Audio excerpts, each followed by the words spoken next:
Double up the.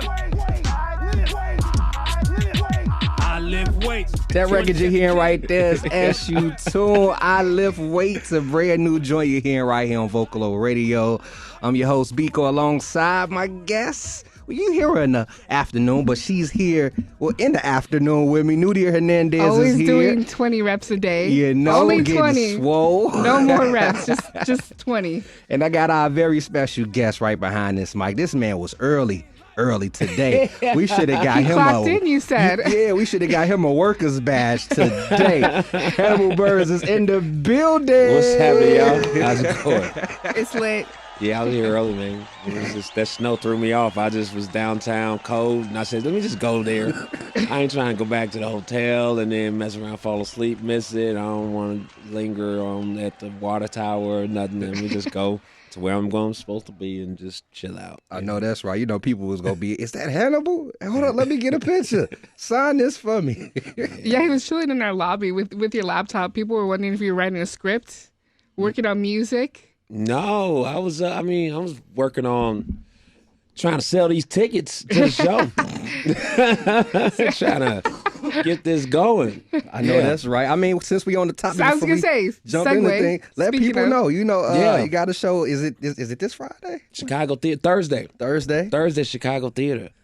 Yeah, it's gonna be a comedy and music show. Doing a full comedy set, full music set with the band, and really excited about it, man. Doing it in Chicago Theater. It's part of 312 Comedy Fest. We rehearsing a bunch this week, so it's been dope to just see what happens with the preparation. Yesterday was the second day of rehearsal, and just even seeing the difference. I was like, okay, this is, and we got two more. So, okay. Yeah, this is gonna be, as far as the production and prep and details, I think will be my best show. Do you remember your first time performing at Chicago Theater? If so, you know, what was that like for you? As a headliner or just at the theater? In general, just being there, hitting that stage for the first time. I think that was 2011 on somebody else's show. It was, I don't know if it was Seth Meyers' show, or I did a bunch of opening slots there between 2011, 2014. I think something with Sarah Silverman and stuff for Rock there. But I remember just, you know, it felt really exciting. It's a big stage, you know, and probably at that time was the biggest crowd I performed in front of, and that marquee, you know, is just legendary in Chicago. And then, of course, when I headlined there for the first time, it was very surreal. Like, damn, really, you know, I'm the main guy, and on the marquee, and it was sold out, and so, yeah, it was. Shed a little tear? Did you? Well. I think I did, because I think I had a hotel that you could see it from the hotel, like some. Oh, so you got to have your own little moment. Like a block down on stage, so being able to look out the window and see it was like, oh man, this is real. It's real. I'm doing that just, you know, because I saw it as a kid and walked past there. So it's good to be back, and it's good to just now elevate the show and bring another level, because, you know, doing stand-up, I've done some good stand-up sets there and done good stand-up shows, but then I've also look on YouTube at other people's show at the Chicago Theater, and I said, I didn't know you could do that at the Chicago Theater. You'll see somebody had a whole set built out in the production, and you say, oh man, I wasn't using the Chicago Theater to its full capabilities. I was being very basic in there. There's a lot. Can people expect props this Thursday? It's gonna be. This is my. Let's just say I ain't making no money on this show. My money going into the show. My money went into the show. This is a show. It ain't even like, it's not. I'll go make my money in Rockford or Peoria or something. But this one is definitely a break even or a negative excursion, and no regrets at all. It's gonna be. I'm hyped about it, man. We got 8-piece band, horn section, and we prepping, man, and it's just been dope to just, you know, I've been doing smaller venues and just getting more comfortable on the music side. So that's what I care about the live aspect so much. I like putting out music, but I don't, you know, the numbers, whatever. But I like rocking the show and seeing how to get better and learn in that regard. The main question, I know all of us when we heard you're going to stop by and you're doing the show, Yeah. that was our question. We're like, is it going to be what he's been doing? You've been doing these experiences that have been the comedy and the music. Yeah. And we're like, is it going to be just straight comedy? So you're saying it's going to be the whole experience. Yeah, I when I'm in a music venue or theater, I do the comedy set and then transition into the music. Because one, I mean, people, they're not buying tickets to see Eshu. Eshu is probably, He's the bonus? He's chop shop. He's maybe subterranean on his own. Hey, You could do some tea. Which is You could have cool, some it's tea. funny how he know how to split and like separate. Did it ever take you time to like figure out how to split the two? And has that ever been a difficult task for you? Not a difficult task, but it just, it took me some time and some lumps to figure out how to make things work together, because last year when we talked, I was in the more of a mode of I'm doing music. I'm focusing on music. I'm focusing only on music. Leave me alone. Don't even send me I don't care how much money. Don't talk to me about no goddamn comedy show. I'm on my Eshu. I'm quick with it. I'm sorry. You good? But yeah, so I was on that mode, and then it just, one, to do the type of show that I do is not, it costs a lot. So the comedy needs to be there to, one, bring people in and support it, and and it's dope to give a full experience like that. You know what I mean? So what I found is that people end up surprised a little bit because they came for the comedy show, but I give them that because that's what they know me for. So I give them an hour, 20, hour 30 of that, and then we go into the music. And so some people bounce, some people stay, but we rock out. So it's been dope to really bring them together because they both complement each other, because the stand up kind of lets me, it's kind of me warming up. And then once it's time to do the music, I'm already kind of loose because I've been performing for an hour or so.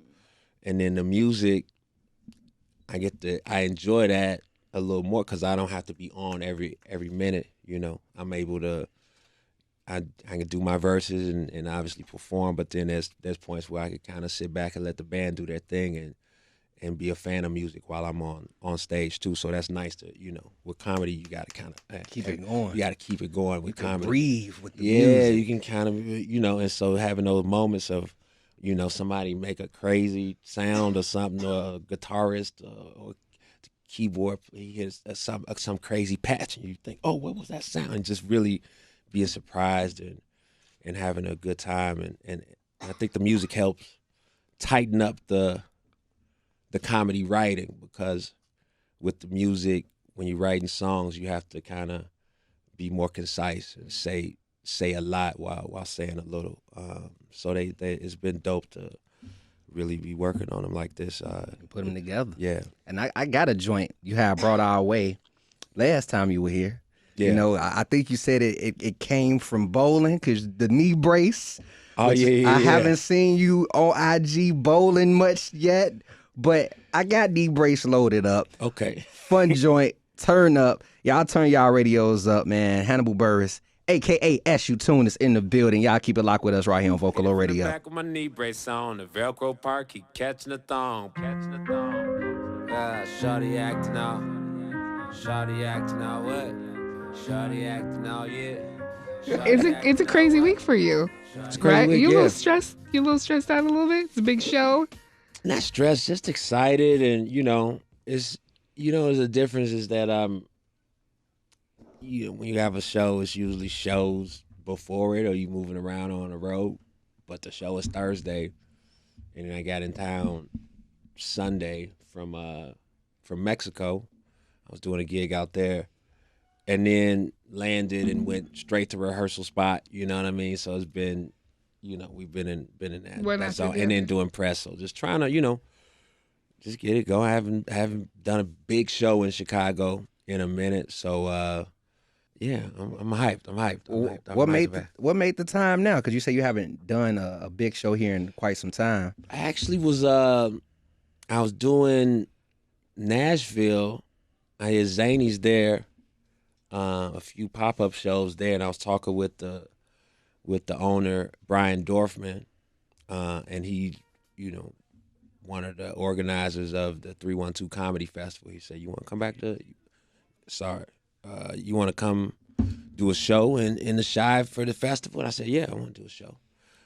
So it just, Timing. through doing the gigs in Nashville, he said, that popped up. I said it was a good time. They already, got the festival support on the promo. So that was that. Yeah, man. Do you enjoy touring at all? I do enjoy it. I like to travel. I like the, you just going in and do your work and dip out, and I like that excitement and the variables and the movement. But I will, I'll tour at a different pace next year. Probably I won't tour as much. This year. I might pick just weekends and here and there, because it does throw off the just the development of the music, the process, and just the recording or just the other parts of it. I haven't fully gotten the balance of that part of it yet. Of like, things are still moving how I want them to move while I'm on the road. While I'm on the road is moving and other stuff is okay. You know what I mean? On that side. So, just trying to figure out that, because, that's when it take me a couple days to get settled in when I'm back in the studio, and then once I get that rhythm. So, but I like it. I'm actually opening a venue in New York next year. Oh, yeah. Snaps, Mr. Your own? Mister. Okay. Yeah. Oh, wow. Yeah, taking over the old Knitting Factory spot, which is a spot I used to host Sunday night comedy there. For it became a really popular, dope comedy show. It was a good time, and I did the last show there. Knitting Factory left, and I thought the place was just empty. And then a few months ago, the realtor reached out, said, "What do you think about taking over the space? You used to have a show." And I said, initially I was skeptical because I was thinking, why has it been empty for a year? That's weird.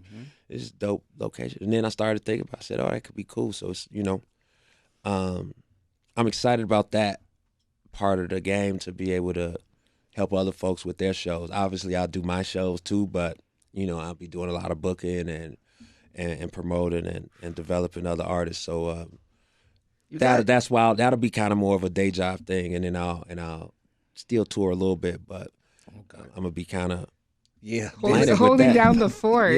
Holding down the fort, moving out to New York. Yeah, that's crazy though, because there are some comedians that have their own like comedy stores or comedy sellers, but in New York, at like an iconic location is kind of crazy. Like, did you ever see that for yourself? Were you ever like, one day I want to have my own shop? No, it never really. It was never. That's why I think it's so dope, because it wasn't something I was really chasing like that. But then once it came to me, it made sense. I got a club with my cousin in rural Mississippi, in Isola, Mississippi. So I wasn't really thinking about New York like that, but it's dope just because that's where I had a lot of impactful moments in my career, and when you play in New York, you play into the world, because people coming from wherever. And that's what I found when I was doing that show. I would go to London or go to Australia, and then people say, "Oh, we came to your Sunday night show at the Knitting Factory." And I wasn't even thinking in that scale that people were coming from all over. Because I'm thinking, this is 120 people in the room. These people from the neighborhood or in New York. No, it's people from everywhere. So it was just, you do something that consistently, you just build, man. So I'm excited just to have my own spot to shoot specials or rehearse, and there's so much you could do with a space, and especially in that area. And 300 capacity is a good capacity, because it's not too small, but it's not too big. So you can kind of get your up and coming acts, and then you can also get your big name acts that might want to do a little underplay or something like that, or maybe they want to do 4 nights there instead of doing 1,000 cap type thing. So I'm really excited about the possibilities, just because it allows me to work with folks that I might not have been able to work with. When is that opening? We Or is it still got to work some things out? just some construction. There's some stuff we need to do just on the cosmetic side of it. It's nothing major, but I think we targeting, because I my GM, I said, "What? I want to open New Year's Eve." She was like, "No, that's not happening." And so I think officially, probably in the spring officially, but we might be able to do some soft opening stuff because the space is there. So really, you just bring in sound and bring in some stuff, and you can do a show. Technically, it just wouldn't be fully done. So I could, thing. So we could do some stuff next month, maybe even just to christen the space a little bit. But I'm hyped about it a lot. I know you have a daughter. Yeah. We were talking about touring and things of that nature. Yeah. Like, do you ever take your daughter with you on some of the tour stops? Not yet. I haven't. No. You thinking about it? On tours, I'm thinking about it. She's 2.5 now. Well, maybe next year stuff. I definitely have thought about it. Maybe she should come, and then, but that's part of the reason why I like the opportunity with the club, because that's more of a regular job thing, and so she can kind of be there, and I'm not in Iowa or Florida or whatever. I'll be in Brooklyn most of the time, so that gives me that stability and ability to just be a better and present dad.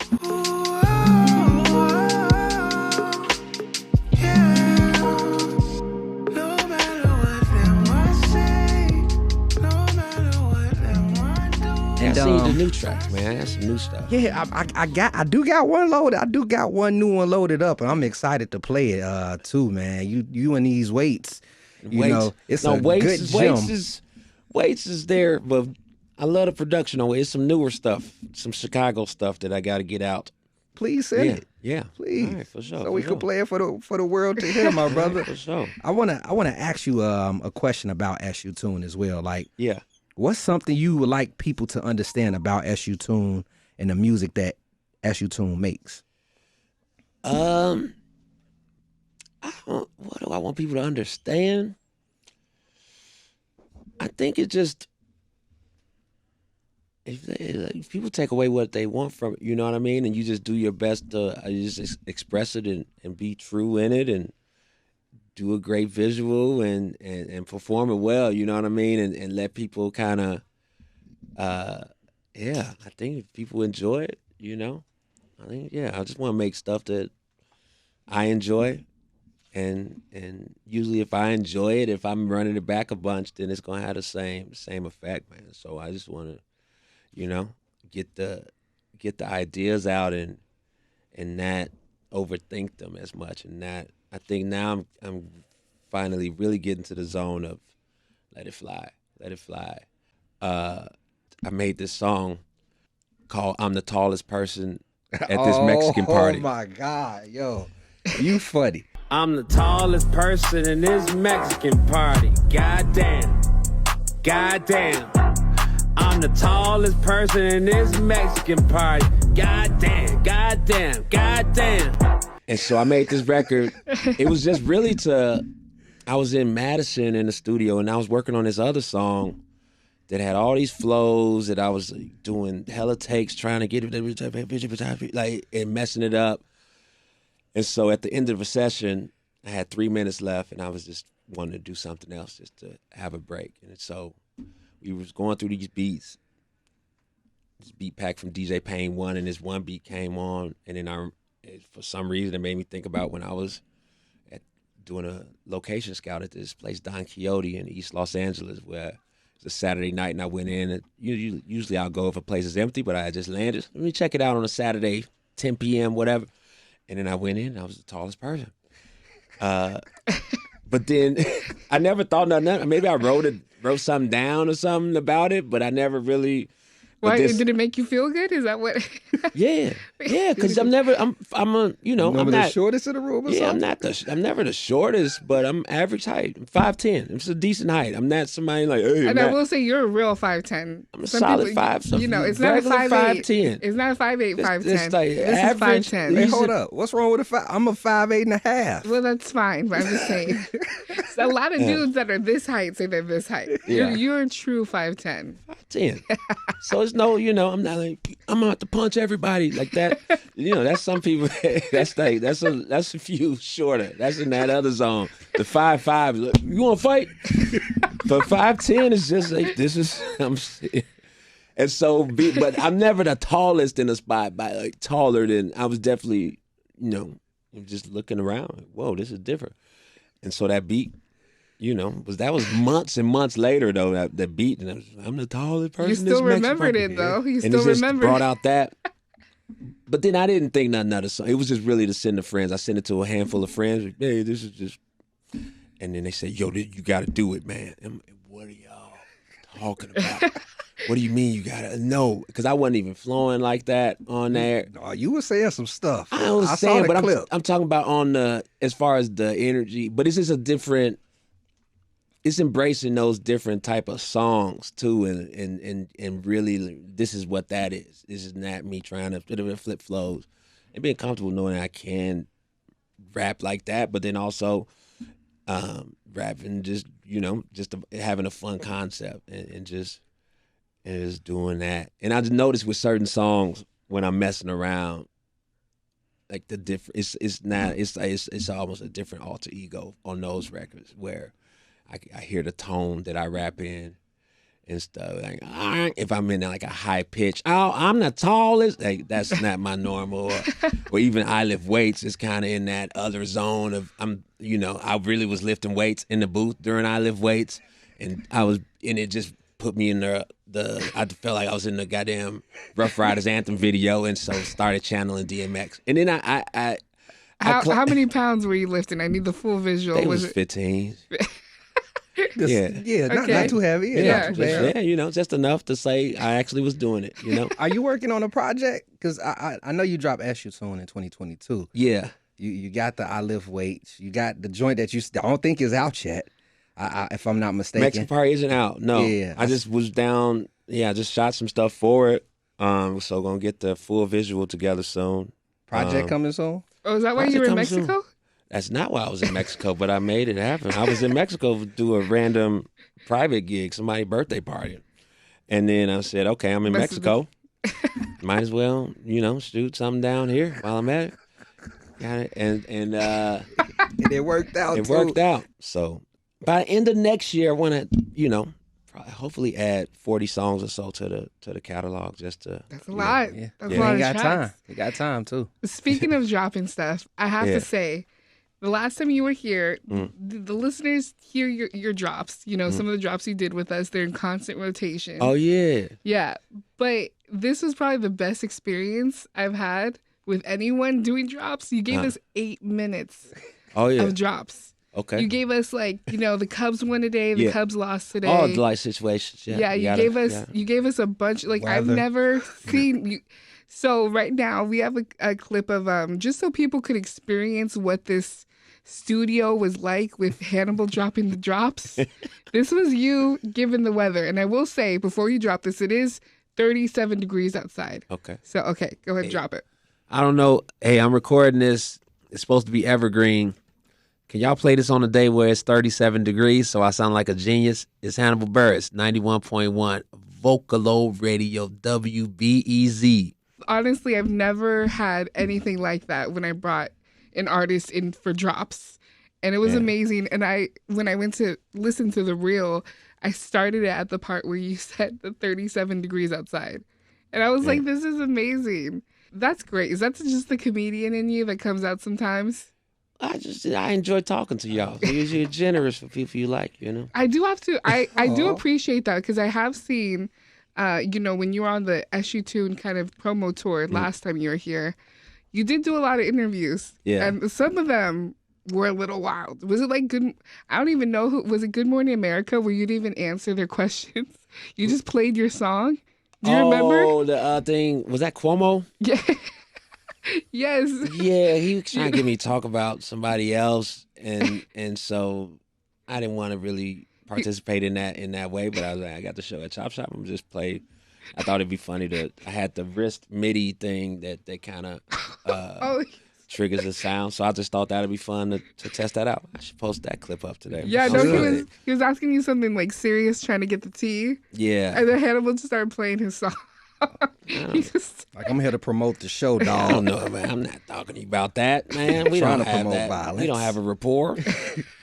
I know as we get closer to wrapping up time, Hannibal, I want to tap into some quick treats and tricks for our audience. Okay. I put a couple quick bites questions up for you, man. For instance, what's one of your favorite scary movies?